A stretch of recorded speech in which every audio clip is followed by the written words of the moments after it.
तो सवाल इंडिया का, लेकिन आज सवाल गुजरात का। संकेत है हमारे साथ, ताबिश भी मौजूद हैं। 3 बजे तक संकेत 50% क्रॉस कर गए, उत्तरार्ध में हैं हम लोग, संध्या की तरफ जा रहे हैं, 5 बजे तक होगा। अब आपका आकलन क्या कहता है कि हम 50 से कितनी दूर पहुंच पाएंगे? क्योंकि उस तरह का उत्साह जैसा पहले दौर में नहीं दिखा था, दूसरे दौर में भी वो कंटिन्यू हुआ। बिल्कुल, तो ये एक चीज साफ हो गई है कि ये एक ट्रेंड है, गुजरात में एक ट्रेंड है, लेकिन इस ट्रेंड के मायने क्या हैं उसको लेकर के अटकलें और कयास लगाए जा रहे हैं। मेरे ख्याल से इससे कोई निष्कर्ष निकालना कोई बहुत समझदारी की बात नहीं होगी, क्योंकि कई बार ऐसा हुआ है कि कन्वेंशनल विजडम जिसे कहा जाता है ना कि कम वोटिंग मतलब बदलाव का वोट नहीं, ज्यादा वोटिंग मतलब लोग उमड़ के आ रहे हैं बदलाव के लिए, इनको बाहर करो। ये सारी चीजें जो हैं, ये कई बार ऐसे उदाहरण देखने को मिले हैं जब ये सटीक नहीं बैठा है। तो इसके हिसाब से वोट परसेंटेज से आकलन लगाना शायद ठीक नहीं होगा, लेकिन वोट परसेंटेज कम क्यों हुआ है इसके लिए बैठक जरूर होनी चाहिए राजनीतिक दलों में भी और इलेक्शन कमिशन में भी। लेकिन कई कारण हो सकते हैं। यहाँ पर इस बात का ध्यान देने की जरूरत है कि कहां पर कम हुआ है और कहां पर ठीक हुआ है, क्योंकि अभी मैं सुन रहा था बाकी जो राजनीतिक दल है वो अपनी तरह से जाहिर है आकलन करेंगे इसका, लेकिन उनका कहना था कि भाई शहरी इलाकों में जो है वो हमारे हिसाब से हमारे मतदाता आ गए हैं, दूसरी जगहों पर उनके नहीं आए हैं। तो इस तरह के दावे जो हो रहे हैं उस हिसाब से बिल्कुल दावे हो रहे हैं, बिल्कुल दावे हो रहे हैं। और दूसरी चीज अगेन ये फिर कहा जाता है, कन्वेंशनल विजडम ये है कि जो ग्रामीण इलाके हैं वहां पर जरा वोटिंग ज्यादा होती है, उत्साह ज्यादा होता है चुनाव को लेकर के, और शहरी इलाकों में कम होता है। जैसे दिल्ली का कल एमसीडी का चुनाव ही देख लीजिए, क्या वोटिंग परसेंटेज, कुछ भी नहीं हुई। अंकित है हमारे हिसाब किताब। संकेत अंकित आप सुन पा रहे हैं हमें? तो वोटिंग को लेकर सुबह से चर्चा हो रही है कि वोटिंग परसेंटेज उस तरह का नहीं दिख रहा है कि या पिछली बार की तुलना में भी अभी देखें 3 बजे तक तो 4% के आसपास कम है। वहां पर आप बात कर रहे हैं लोगों से, जो वोटर आ रहे हैं वहां पर वोट डालने के लिए, क्या इसके पीछे की वजह वहां पर दिख रही है? देखिए, इसके 2 कारण हो सकते हैं। एक, कहीं ना कहीं शहरों में जहां भारतीय जनता पार्टी को काफी मजबूत माना जाता है, वहां या तो लोगों ने ये समझ लिया, और इसके लिए मैं ये इस वजह से भी कह रहा हूं क्योंकि अमित शाह ने खुद आके बयान दिया हम जीत रहे हैं, पर आप ये मत सोचिए कि आपका वोट के बिना हम जीत जाएंगे, तो बाहर आइए और वोट कीजिए। तो ये भी एक कारण हो सकता है कि लोगों को लग रहा है कि हाँ ठीक है, रिजल्ट तो पता ही है, अब तक जो हुआ वही होने वाला है, तो क्यों जाके अपना समय खराब करें, छुट्टी मनाई जाए। कल रविवार था, आज सोमवार की भी छुट्टी लोगों को मिल गई है। दूसरा, एक शहरों में जो कारण कहीं ना कहीं जो बीजेपी प्रस्तुत करने की कोशिश कर रही है कि देखिए लोग इतने सैटिस्फाइड है हमारी परफॉर्मेंस से कि उनको लग ही नहीं रहा कि उतार के आए, सरकार को बदलें, तो इस वजह से ज्यादा लोग अपनी शिरकत नहीं कर रहे हैं। लेकिन उसमें कहीं ना कहीं ये बात भी समझने की होगी कि बीजेपी के पास एक बहुत अच्छी मशीनरी है लोगों को बाहर लेके आने की। तो क्या वो मशीनरी विफल हो रही है? और अगर वो मशीनरी सक्सेसफुल हो रही है लोगों को बाहर लाने में, तो क्या बाकी पॉलिटिकल पार्टीज के जो नुमाइंदे हैं या जो उनके बूथ वर्कर हैं वो लोगों को नहीं ठीक से लेके आ पा रहे बाहर, और उसकी वजह से वोटिंग परसेंटेज है वो कम रह रही है। लेकिन अभी मैं आपको दिखाना चाहता हूं, लोग काफी सारे अभी भी यहां पर आ रहे हैं। ये वही पोलिंग बूथ है जहां पर कुछ देर पहले प्रधानमंत्री नरेंद्र मोदी ने भी वोट दिया था। एक बुजुर्ग महिला भी यहां पर वोट देने के लिए आई हुई हैं अपने परिवार के साथ। आपकी माता जी हैं सर? अच्छा, तो क्या उम्र है इनकी? 78 है। वोट डालने आई है माता जी? वोट डालने आई है, तो और आप साथ में आए हैं वोट डालने के लिए? चलिए, इंतजाम अच्छे हैं यहाँ पर, सब ठीक? अभी अच्छा है, बहुत बढ़िया, बहुत बढ़िया। स्कूल में भी और व्हील चेयर भी इधर इंतजाम किया हुआ है, तो बढ़िया ही है ना। बिल्कुल। तो ये देखिए, ये अगर जो लोग ये बात कहते हैं कि देखिए शहरों में लोग बाहर नहीं निकलते, 78 वर्षीय महिला हैं, बीमार भी हैं, लेकिन बाहर आकर वोट डाल रही हैं, तो इनको देखकर भी लोगों को ये बात समझनी चाहिए, क्योंकि जरूरी चीज ये भी है कि आप किसी भी पार्टी को पसंद करते हो ना करते हो, लेकिन आपके मताधिकार का इस्तेमाल करना बहुत जरूरी है। और ऐसे एग्जाम्पल्स लोगों के सामने भी दिखाई पड़ते हैं। लेकिन जब ये कैलकुलेशन होगा कि क्या कम वोटिंग की वजह से कुछ फायदा हो रहा है, क्योंकि कांग्रेस इसका आकलन इस तरह से लगा रही है कि लोग जो हैं, शहरी मतदाता नहीं निकल रहा है वो बीजेपी का मतदाता है, रूरल मतदाता जो निकल रहा है वो हमारा मतदाता है, इसका मतलब हमें बाकी इलाकों में जबरदस्त बढ़त हासिल होगी। तो ये सारी चीजें थोड़े इंडिकेशन अभी हमको मिलेंगे जब एग्जिट पोल आएगा, लेकिन उसके बाद 8 तारीख को इसका शायद सटीक आकलन जरूर लग पाएगा कि क्यों कम वोटिंग परसेंटेज से फायदा नुकसान किसका ज्यादा हुआ। अंकित, हमारे साथ सोहित मिश्रा भी मौजूद हैं वहां, उनके पास चलते हैं और उनसे भी समझते हैं। सोहित, अभी तो हमने पूछा अंकित से कि भाई इतना कम क्यों, आपसे सवाल यह है कि जो तीसरा प्लेयर है जो खुद को नंबर 1 होने का दावा कर रहा है, उसकी जमीन पर स्थिति आपको क्या नजर आती है? शारिक देखिए, पहले आपको बताऊं, जिस तरह से अंकित कह रहा था उसी तरह के हालात यहाँ पर भी हैं। जो बुजुर्ग हैं जो चल नहीं पा रही हैं वो यहाँ पर मतदान करने के लिए आते हुए आपको नजर आएंगे। बड़े पैमाने पर जो भीड़ है वो आपको या तो फर्स्ट टाइम वोटर्स के या फिर सीनियर सिटीजन्स की देखने मिलेगी। शहर में मैं मौजूद हूँ, ये विजलपुर कॉन्स्टिट्यूएंसी है अहमदाबाद की, और यहाँ पर भी भीड़ कम है। रही बात आपके सवाल की, तो सवाल का पहले जवाब देता हूं, फिर हमारे साथ कुछ वोटर्स हैं उनसे बात करता हूं। सवाल का जवाब यह है कि ज़रूर इस तरह के दावे किए जा रहे हैं, लेकिन ज़मीनी स्तर पर उतना बड़ा प्रभाव देखने कम से कम अहमदाबाद और उसके आसपास नहीं मिल रहा है।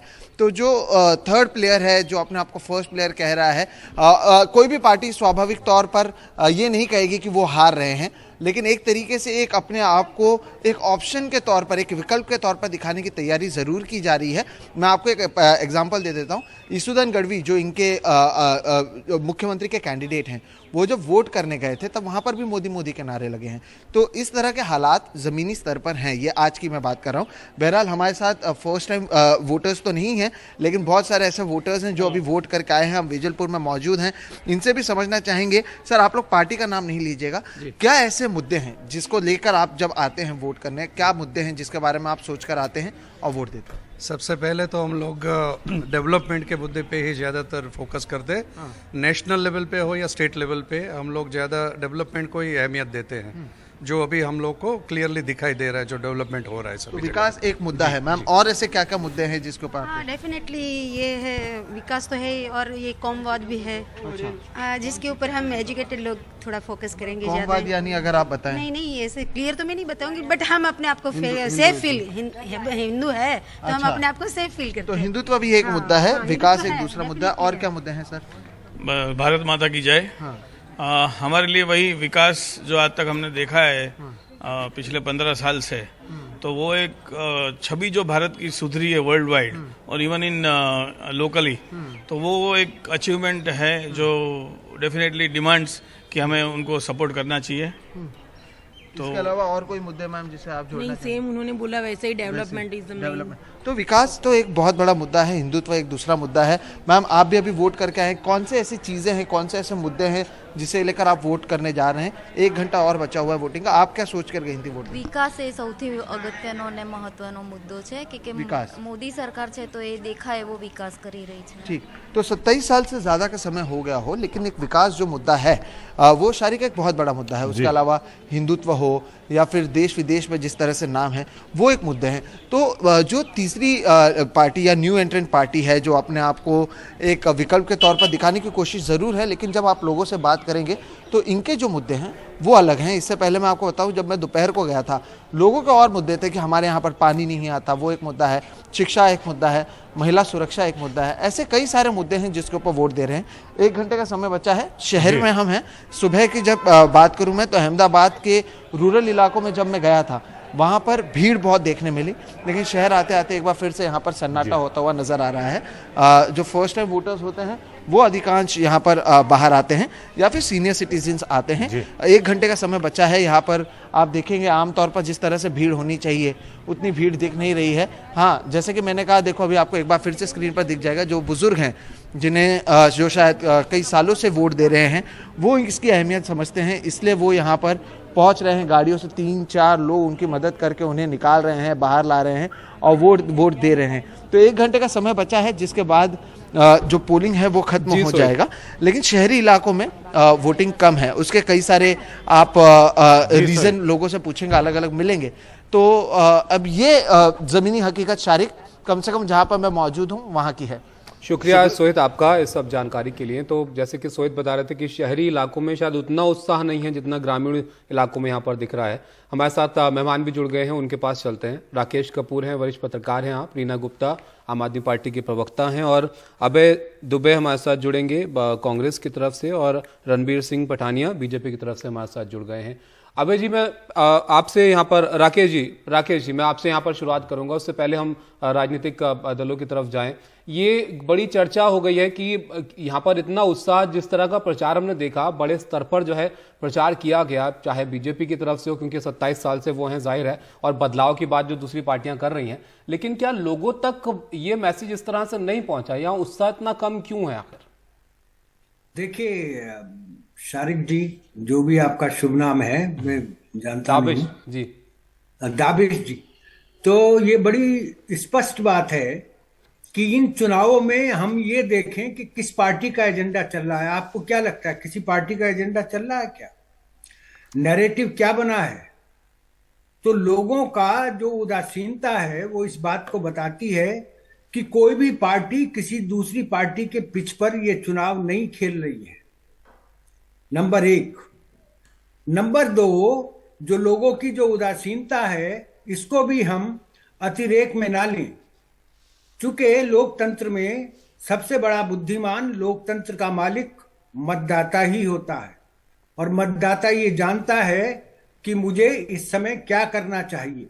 इसलिए यदि वो नहीं आ रहा है तो उसके पीछे कुछ ठोस कारण जरूर होंगे। ऐसा नहीं है कि लोकतंत्र में आप शोर मचाते रहें और जनता उस शोर के पीछे पीछे चलने लगे, ये भी आवश्यक नहीं होता है। तो लोकतंत्र में ये सारी चीजें देखी जाती हैं। चुनावी जब शतरंज बिछती है तो उसमें ये बात भी देखी जाती है कि कौन सी पार्टी क्या एजेंडा लेकर के चल रही है, कौन सी पार्टी क्या नैरेटिव पैदा कर रही है, उस नैरेटिव के प्रति लोगों का आकर्षण कितना है। लेकिन मुझे ये लगता है कि इस चुनाव में कोई एक खास नैरेटिव उभर करके नहीं आया है। बीजेपी अपने नैरेटिव पर कायम है। जो नैरेटिव है मुख्य रूप से उनका प्रधानमंत्री नरेंद्र मोदी की लोकप्रियता का है, नो डाउट वो लोकप्रिय नेता हैं। कांग्रेस का अपना नैरेटिव है, वो बेसिक मुद्दों पर लाना चाहती है। और जहां तक आम आदमी पार्टी का सवाल है तो मैं समझता हूं कि it is a wild card entry. हालांकि पिछले चुनावों में भी आम आदमी पार्टी सभी जगह चुनाव लड़ी थी, 182 की 182 सीटों पर, 180 पर, और इनकी सभी जगह जमानतें जब्त हुई थी। लेकिन इस बार ये जिस उत्साह से निकले हैं, उस उत्साह ने एक तो भ्रम पैदा किया है कि इस बार कुछ भी हो सकता है जी। तो खास नैरेटिव तो यहाँ पर राकेश जी, अगर दोनों पार्टियां, बीजेपी 50% वोट वहां पर रखती है, कांग्रेस 40 के ऊपर रखती है, तो नया नैरेटिव तो आम आदमी पार्टी ही है ना। रीना गुप्ता जी, फिर आपके लिए तो अच्छी खबर नहीं है। द पॉइंट इज दाविश सर जी कि नया नैरेटिव तब बनता है जब उस नैरेटिव के प्रति लोग आकर्षित हों, उसी के इर्द गिर्द चुनाव घूमे। तो यहां हमें यही नहीं पता लग रहा है कि किस नैरेटिव के प्रति, किस नैरेटिव के चारों ओर चुनाव घूम रहा है। दूसरी पार्टियां रक्षात्मक हो, क्या कांग्रेस रक्षात्मक है, क्या बीजेपी रक्षात्मक है? आम आदमी पार्टी के नैरेटिव पे उसको नैरेटिव बोला जाता है चुनाव। जी संकेत जी बिल्कुल। एक चीज जिसके बारे में चर्चा हो रही है वो यही है कि आम आदमी पार्टी कितना गुल खिलाएगी, कितना कारगर सिद्ध होगी। आम आदमी पार्टी से अगर आप बात करें तो उनका ये कहना है कि वो सरकार बनाने जा रहे हैं, लेकिन रियलिटी जो है जमीन पर, और खासतौर से जो प्रतिद्वंदी हैं उनका ये मानना है कि इस तरीके की नहीं है। लेकिन रणवीर सिंह पठानिया जी, मैं आपसे ये जानना चाहता हूँ, अभी थोड़ी देर पहले ताबिश और शारिक हम ये तस्वीरें भी दिखा रहे थे कि एक तरफ तो चुनाव हो रहा है और दूसरी तरफ सुबह सुबह बीजेपी के सारे आला नेता जो कि सब अहमदाबाद में वोट डालते हैं, वो वोट डाल के प्लेन पकड़ के दिल्ली में आकर के अगले चुनाव की तैयारियों में नेशनल ऑफिस बेयरर्स की मीटिंग में भी वो मीटिंग भी शुरू कर दी है। तो ये जो मैसेजिंग है रणवीर सिंह पठानिया, ये इसको किस तरीके से देखा जाए? अब देखिए, मीटिंग तो कभी भी हो सकती थी, लेकिन हमने आज ही के दिन ये मीटिंग करना, और ये चीज हमने पहले भी देखी थी। यूपी का जब नतीजा आ रहा था या जब वहां पर पोलिंग हो रही थी, उस समय नरेंद्र मोदी की तस्वीरें गुजरात में रोड शो करते हुए। तो ये एक हैबिट समझी जाए बीजेपी की या एक रणनीति, सोची समझी रणनीति? संकेत, भारतीय जनता पार्टी को पार्टी विद डिफरेंस कहा जाता है। ये हमारी पद्धति और प्रणाली में जिसे कहते हैं, ये एक चीज इनबिल्ट है कि वी आर ए 24/7 365/24/7 पार्टी। और ये बिल्कुल ठीक है कि एक चुनाव का भी रिजल्ट निकला होता नहीं, लेकिन अगले चुनाव की रणनीति जो है वो तय हो जाती है। और आपने जो अभी देखी होगी, जो एक इंपॉर्टेंट बैठक प्रधानमंत्री जी ने जिसका एक सदारत, जिसकी चेयरमैनशिप दिल्ली में की है जेपी नड्डा जी, उसकी उनकी अध्यक्षता में ये बैठक होगा उसमें, और आगामी विधानसभा चुनाव जिन जिन राज्यों में उसकी रणनीति तय करने के लिए, तो एक देश को एक नई एक धरोहर, एक नई एक आदत, क्योंकि चुनावों में प्रॉब्लम है एक रहती है एक चुनावी पॉलिटिकल पार्टीज में कि सिर्फ वोट के वक्त और वोट से पहले एक्टिव हो जाती हैं, और फिर लोग भी कई बार बात करते हैं जनाब कि ये नेता लोग जो हैं ये सिर्फ चुनाव के वक्त ही लोगों में, जनता में जाते हैं, अपना आउटरीच करते हैं, उसके बाद में फिर जनता को इनसे मिलने के लिए आउटरीच करना पड़ता है। तो भारतीय जनता पार्टी ने ये पद्धति और प्रणाली जिसे कहते हैं तो पठानिया जी, लेकिन आप जनता से थोड़ी मिल रहे हैं, ये तो बीजेपी के नेताओं की मीटिंग चल रही है दिल्ली में। मैं देखें, ऐसा है संकेत जी कि अगर हम चुनावी मोड में हैं, चुनावी मोड का मतलब है कि इलेक्शन कॉन्टेक्ट लोगों के साथ, आउटरीच लोगों के साथ। लेकिन पठानिया साहब, वो जो तरीका था, सॉरी आपको रोकने के लिए, कि आप जब चुने जाते हैं तो 4-4.5 साल आप काम करते हैं, 6 महीने में जाके बताते हैं कि हमने काम किया। यहां शोर ज्यादा है, प्रचार ज्यादा है, और लोगों की परेशानियों का निदान कम है। यही तो पूछा जाता है कि बीजेपी हर वक्त चुनावी मोड में होती है, जिसका नुकसान लोगों की परेशानियां बढ़ाने में होता है, फोकस आउट हो जाता है। सर ऐसा बिल्कुल नहीं है भाई साहब। मैंने आपको कहा कि we are a 24/7 and 365/24/7 party, और चुनाव की तैयारी में भी तत्पर, लोक सेवा में भी तत्पर। हमारा कार्यकर्ता एक काम उसको पार्टी देती है और दूसरे काम में दूसरा काम खत्म नहीं हो तो तीसरा काम उसको दे देती है, और वो काम चुनावी पद्धति प्रणाली तो है ही है, लेकिन चुनावी पद्धति प्रणाली कहीं ना कहीं लोक सेवा, लोक कल्याण और जिसे कहते हैं लोगों के साथ आउटरीच के लिए जुड़ी है। इसमें कोई ऐसी बात नहीं। आप गुजरात में देखें, गुजरात में एक ट्रेडिशनल वोट बैंक एक कांग्रेस का, इसमें कोई डिस्प्यूट नहीं है, और उस ट्रेडिशनल वोट बैंक को काफी हद तक हो सकता है आम आदमी पार्टी भी कहीं डेड करने की कोशिश करे, लेकिन हमने एक वर्ल्ड रिकॉर्ड जिसे कहते हैं एक रिकॉर्ड बनाने की एक कगार पे हम लोग, एक इतिहास बनाने की कगार में गुजरात में। वो सिर्फ ये आई एम सॉरी, जैसे मेरे आपने गणमान्य हमारे भाई साहब ने, हमारे जगह फाजिल दोस्त ने कहा कि ऐसा नहीं है कि लोगों का रिड्रेसल नहीं है, या बाय डिफॉल्ट जिसे कहते हैं, या वहां पे कोई बाय चांस जिसे कहते हैं, बार बार हम चुन के आ रहे हैं, बार बार रीना गुप्ता जी को हम यूपी में दोबारा गुजरात में बार बार जीत के आए। रीना जी, यहाँ पर आम आदमी पार्टी की काबिलियत के ऊपर काफी टिप्पणी हो रही है और बातचीत हो रही है कि आप कितना कुछ ही कर पाएंगे गुजरात में। मैं आपसे जानना चाहता हूं कि आपका विश्लेषण क्या है, और खास तौर से तब अगर बदलाव का इलेक्शन या परिवर्तन का इलेक्शन होता, तो एक हम बार बार ये चीज कह रहे हैं कि एक कन्वेंशनल विजडम ये है कि भारी से भारी संख्या में लोग वोट डालने जाते, लेकिन ऐसा हो नहीं रहा है। 4.5% कम वोटिंग हुई है अभी तक। संकेत जी, अभी आप लोगों ने एक बहुत इंटरेस्टिंग बात कही कि कैसे, और हम मेरे भारतीय जनता पार्टी के भाई भी बोल रहे थे कि कैसे भारतीय जनता पार्टी जो है हर समय एक इलेक्शन मशीनरी की तरह बन गई है, कि एक चुनाव खत्म हुआ नहीं, अगले चुनाव की तैयारी शुरू हो गई। तो ये तो हमने बिल्कुल देखा है भारतीय जनता पार्टी में कि चुनाव के बाद चुनाव बाय हुक या बाय क्रोक, आप इलेक्टोरल बॉन्ड्स के जितना रिसोर्सेज है उसके सहारे आप चुनाव पे चुनाव जीतते जाइए, और चुनाव जीतने के बाद कोई डिलीवरी हो रही है नहीं हो रही है उस पर कोई फोकस नहीं है। मैं कंट्रास्टिंग एग्जांपल दूंगी। आज हम लोगों की भी एक मीटिंग हुई, और हमारी मीटिंग इसलिए हुई ये डिस्कशन के लिए कि दिल्ली में जब एमसीडी के चुनाव हम जीत जाएंगे तो दिल्ली के कूड़े का कैसे सॉल्यूशंस, क्या क्या हमारे सामने पॉसिबिलिटीज हैं, क्या क्या मॉडल है देश विदेश में दुनिया में। तो एक तरफ हमारा काम करने का मॉडल है कि कैसे दिल्ली के कूड़े की से निजात पाई जाए, वहीं दूसरी तरफ आप देखिए भारतीय जनता पार्टी का फोकस पूरा ये रहता है कि चुनाव जीत जाओ। और हमने ये भी देखा कि कैसे गुजरात में सबसे ज्यादा जो है बेनामी चंदा वो भी भारतीय जनता पार्टी को मिला। तो मोटा मोटा एक इलेक्शन मशीनरी तक बन के रह गई है। ये आरोप तो आम आदमी पार्टी पर भी लगता है रीना जी, कि इलेक्शन मशीनरी की तरह, मतलब दिल्ली में भी चुनाव में अब देखिए इलेक्शन लड़के उसको जीतना कोई अपराध नहीं है, क्योंकि आप भी वही कर रही हैं। जैसे दिल्ली भर में पोस्टर लगे हुए हैं, केजरीवाल के विधायक, केजरीवाल के पार्षद, नहीं, इलेक्शन जीतना कोई अपराध नहीं है, ये तो डेमोक्रेसी की सबसे सुंदर बात है। लेकिन इलेक्शन जीतने के बाद अपने प्रोमिसेस पे डिलीवर करना, उस पे फोकस नहीं रहता। और यही कारण मैं मानती हूं कि गुजरात का वोटर उदासीन है।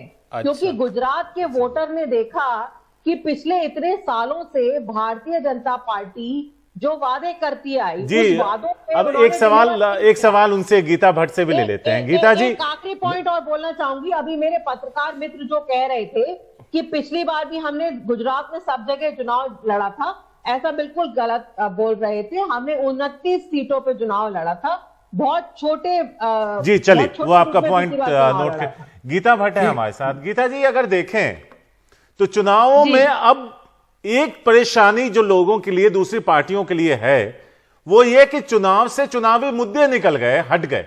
महंगाई, बेरोजगारी, बाकी जो सारे इश्यूज हैं, उन इश्यूज को विपक्ष लोगों तक जाकर, उन्हें समझाकर, बताकर अपने पक्ष में नहीं कर पाता है।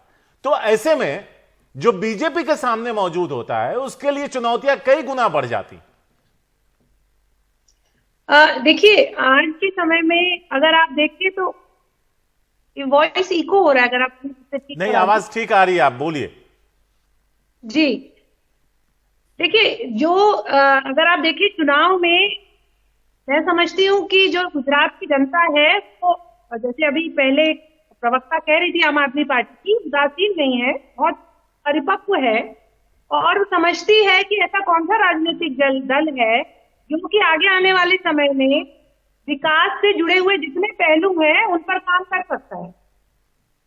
और उसको आप आज जो, अगर आपने महंगाई का जो विषय लिया, उससे बिल्कुल सच्चाई है कि ये विषय आज है, लेकिन ऐसा कौन सा राजनीतिक दल है जो कि इनके साथ जूझ सकता है, जिनके लिए काम कर सकता है। क्योंकि आज कोविड के बाद, मतलब ये आप वैश्विक परिदृश्य अगर आप देखें तो पूरे विश्व में आज ये चुनौती है। ऐसे देश हैं जिनकी जीडीपी की दर नेगेटिव में जा रही है। ऐसे समय में भारत के लिए 7% ग्रोथ रेट होना और बाकी और कई जो है सकारात्मक पहलू हैं, उन पहलुओं पर काम कर जी कौन जो है विकास की सीढ़ी को चढ़ सकता है, उसके लिए जनता इतनी परिपक्व, जिस भी राजनीतिक दल को वो वोट देगी, ये समझ कर देगी कि वह आगे हमारे लिए, आगे जितने भी आज जो चुनौती है समाज के समक्ष, उन पर काम कर सकता है।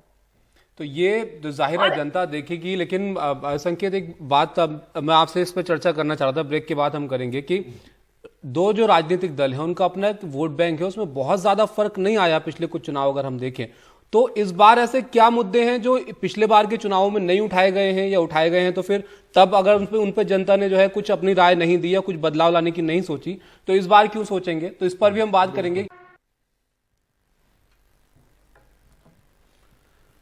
तो गुजरात चुनाव में सेकंड फेज के लिए वोट डाले जा रहे हैं, उस पर हम चर्चा कर रहे हैं। और इस बार भी आप देखिए तो वोटिंग परसेंटेज थोड़ी सी कम नजर आ रही है, 50.5% वोटिंग जो है वो हुई थी अब तक।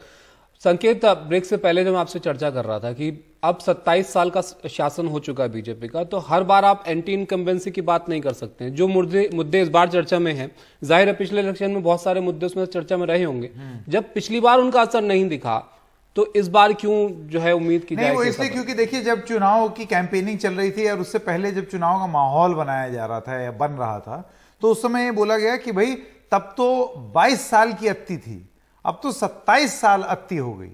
अब तो पेपर लीक हो रहा है, इन्वेस्टिगेशन में कुछ नहीं निकल रहा। सूरत में बताइए इतना बड़ा कांड हो गया, वो कोचिंग इंस्टीट्यूट में आग लगी, उसकी एसआईटी में कुछ रिपोर्ट नहीं आई। मोरबी हो गया, कुछ नहीं हो रहा है। करप्शन का एक मुद्दा उठा रहा है। उसके बाद भी ये मुद्दे इतने बड़े नहीं बन पाए। जब मोदी जी सड़क पर आते हैं तो उनके आसपास जो माहौल होता है, यहाँ पर एक चीज होती है जिसे कहते हैं होम एडवांटेज, और वो होम एडवांटेज नरेंद्र मोदी को है और इसको आप डिनाई नहीं कर सकते। और वो इस तरीके से है कि गुजरात में भारतीय जनता पार्टी चुनाव नहीं लड़ रही, नरेंद्र मोदी की बीजेपी चुनाव लड़ रही। ब्रांड वैल्यू, हाँ, ये ब्रांड वैल्यू है जिसको अच्छे से भूना गया है, जिसको अच्छे से एस्टेब्लिश किया गया है। इसको लेकर के कहीं ना कहीं वर्कर्स को यह भी बताया गया कि बहुत ज्यादा आराम में मत आ जाओ। ये जरूरी नहीं है कि सिर्फ क्योंकि हमारे पास एक बहुत बढ़िया फेस है, एक बहुत बड़ा चेहरा है, तो हम लोग निकाल ले जाएंगे। उस चेहरे के साथ साथ, उस चेहरे की स्टार पावर के साथ साथ हमें और ग्राउंड पे मेहनत भी करनी होगी। तो वो चीज अमित शाह ने पूरी तरीके से गियर कंट्रोल किए हैं लास्ट में। तो आप ये यूं समझ लीजिए कि बहुत बहुत प्रभावी रूप से डैमेज कंट्रोल करने की कोशिश भारतीय जनता पार्टी ने अपने गृह राज्य में की है। क्योंकि अगर सपोज कीजिए, फर्ज कीजिए, अगर बीजेपी गुजरात हार जाती है तो ये बहुत बहुत बड़ी बेइज्जती का बहुत बड़ा मैसेज भी जाएगा बाकी जगह पर। अरे जब गुजरात नहीं बचा पाए तो फिर क्या तो वो ये मैसेजिंग भारतीय जनता पार्टी को पहले से पता थी, इस वजह से, और 1.5 साल पहले से पता थी। इसीलिए आप ये सोचिए पूरे घर के बदल डाले। बिल्कुल। उसके बाद फिर 38 विधायकों की टिकट काट दी। वो बात अलग है कि मतलब एकदम अनप्रेसिडेंटेड 19 बागी जो हैं वो सस्पेंड हुए, और कितने सारे बागी जो हैं वो चुनाव लड़ रहे हैं निर्दलीय। सबसे बड़ी बात इसमें यह है कि चुनाव से पहले इन सब चीजों की चर्चा होती है। जो मुद्दे, चाहे आप बात करें पेपर लीक का, सब बातें चर्चा तब होती है जब चुनाव शुरू होते हैं, तब बात वहीं आती है। इस पर ना मुझे सूरत में ये सवाल मैंने पूछा था टेक्सटाइल ट्रेडर्स, तो उन्होंने तो ऑब्वियसली एकदम बिल्कुल बीजेपी में माहौल था, क्योंकि बिजनेसमैन थोड़ा सा बचता है, घबराता है, उसको लगता है मेरा धंधा, तो वो कहता है कि ये तो हम तो धंधे वाले लोग हैं, हमको धंधा एस्टेब्लिश किया है इस सरकार ने, हम 20 साल से इधर उधर से आकर के सूरत में ये वो। लेकिन जब मैं अपना कंक्लूजन करके हट रहा था, इतने में मजदूर लोग, उन्होंने कहा सिर्फ उन्हीं की सुनोगे क्या, हमारी नहीं सुनोगे, हमें ये दिक्कत वो दिक्कत, उन्होंने अपनी दिक्कतें गिनाई। उसके बाद मैंने उनसे पूछा लेकिन वोट, बोला कहते अब तो कोई विकल्प नहीं है ना, कोई होता तो सोचते। तो आप समझ रहे हैं नाराजगी है, लेकिन विकल्प ना होने का जो एक नैरेटिव भी है। राकेश कपूर है हमारे साथ। सर आपसे एक जानना चाहेंगे, कांग्रेस पिछली बार बहुत अच्छा किया, उसने फिनिश लाइन नहीं पार कर पाई, इस बार वो तो ये कह रहे हैं कि हमारी रणनीति है, संसाधन की कमी है, इसलिए हमने ये रास्ता अख्तियार किया है। क्या सामने बीजेपी के कांग्रेस का एक एग्रेसिव चुनाव प्रचार ना होना उन्हें फायदा पहुंचाएगा? देखिए जनाब, बीजेपी ने जो प्रचार का तंत्र अपनाया है वो कोई नया नहीं है। चूंकि जो नई पीढ़ी के पत्रकार हैं वो शायद पूरी तरीके से इस बात से वाकिफ कम होंगे कि ये जनसंघ का ही स्टाइल है, कोई ये नया स्टाइल नहीं है। क्योंकि उस जमाने में जनसंघ के पास कोई प्रधानमंत्री नहीं होता था तो वो अपने राष्ट्रीय अध्यक्ष को इसी प्रकार से घुमाते थे, और ये जो ये पन्ना प्रमुख और ये सब जनसंघ में शुरू से ही चलता है। मैंने बहुत करीब से देखी है सारी चीजें। ये जनसंघ अपना चुनाव जो है वो इसी प्रकार से मैनेज करती रही है। लेकिन मेरा निवेदन ये है कि ये चुनाव जो है ये कोई छोटे मोटे चुनाव नहीं है। संकेत जी ने इस ओर संकेत भी किया, संकेत बाबू ये बात बता रहे थे कि इन चुनावों का बहुत महत्व है, अंतर्देशीय महत्व है, राष्ट्रीय महत्व है। अंतर्देशीय महत्व इसलिए है कि अगले वर्ष मध्य प्रदेश, राजस्थान, छत्तीसगढ़, कर्नाटक जैसे राज्यों में चुनाव होने हैं, और इनमें से 2 में तो आज कांग्रेस की सरकार है, और पहले भी कर्नाटक में भी कांग्रेस समर्थित सरकार थी, वो पलटी गई, मध्य प्रदेश में भी पलटी गई, ये हम सब जानते हैं। इसलिए भाजपा इस बार बड़ा फूंक करके कदम रख रही है। लेकिन दिक्कत यह है, जो लोग ये कहते हैं कि एंटी इनकम्बेंसी नहीं है, तो मेरे ख्याल से एंटी इनकम्बेंसी है, लेकिन दिक्कत यह है कि कांग्रेस के पास इस बार कोई ममता बनर्जी नहीं है। पिछली बार भी नहीं थी। पिछली बार चुनाव नरेंद्र मोदी वर्सेस राहुल गांधी हो गया था। क्षेत्रीय नेतृत्व न कांग्रेस के पास है न भाजपा के पास है। ये दुख की बात है। जब राज्यों के चुनाव होते हैं तो क्षेत्रीय नेतृत्व का अपना महत्व होता है, वो सरसता लाते हैं, क्योंकि राज्यों के मुद्दे शिखर स्तर पर जाते हैं जी, सबसे ऊंचाई पर जाते हैं। प्रधानमंत्री को भी राज्यों के मुद्दे पर बात करनी होती अगर कांग्रेस का कोई क्षेत्रीय नेतृत्व होता। लेकिन Congress has played its cards very smartly according to मी।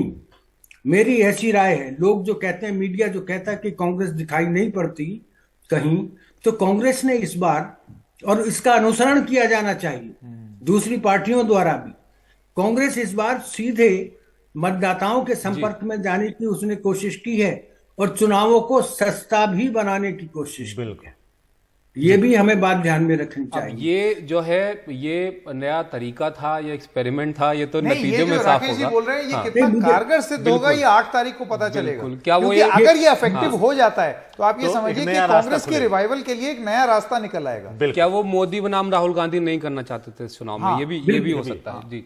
एक छोटा सा ब्रेक है, ब्रेक के बाद आएंगे तो इस शो में और भी बहुत सारी चीजें हैं, उस पर भी चर्चा करेंगे। पीएम नरेंद्र मोदी ने अहमदाबाद में एक स्कूल में अपने मनातेघार का आज प्रयोग किया। उन्होंने शांतिपूर्वक चुनाव कराने को लेकर चुनाव आयोग की तारीफ भी की। लोकतंत्र का ये उत्सव गुजरात के, हिमाचल के और दिल्ली के मतदाताओं ने बहुत ही उत्साह और उमंग के साथ मनाया। मैं लोकतंत्र के उत्सव के लिए देश के नागरिकों का हृदय से अभिनंदन करता हूं, धन्यवाद करता हूं। बहुत ही शानदार तरीके से पूरे विश्व में भारत के लोकतंत्र की प्रतिष्ठा को बढ़े, इस प्रकार से चुनाव का संचालन करने की एक महान परंपरा विकसित की है और उसका एक उत्तम उदाहरण इस चुनाव में भी नजर आया। मैं इलेक्शन कमीशन का भी हृदय से अभिनंदन करता हूं।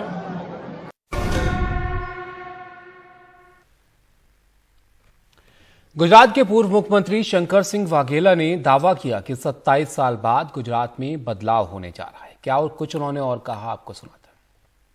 और कांग्रेस ने जो दाव खेला है कि हमारा मुख्यमंत्री ओबीसी बनने की पूरी संभावना है, तो मैं समझता हूं कि मध्य गुजरात, उत्तर गुजरात और ये जो इलाका है पूरा, वो पूरा कांग्रेस को मतदान करेगा और बीजेपी का 27 साल का शासन जो है ना, उसमें परिवर्तन होगा, ऐसा मैं देख रहा हूँ। आम आदमी पार्टी आई, ठीक है, हर एक पार्टी को राइट है अपना, लेकिन राइट में ऐसे ही आकर चले जाना तो लोग तो समझते हैं कि भी एक आजकल के मेहमान है, कल नहीं होंगे, 6 तारीख के बाद कोई नहीं होगा आपका यहाँ। जो विदेशी मतलब दिल्ली से गुजरात के बाहर से जो मेहमान आए हैं वो शाम को चले जाएंगे।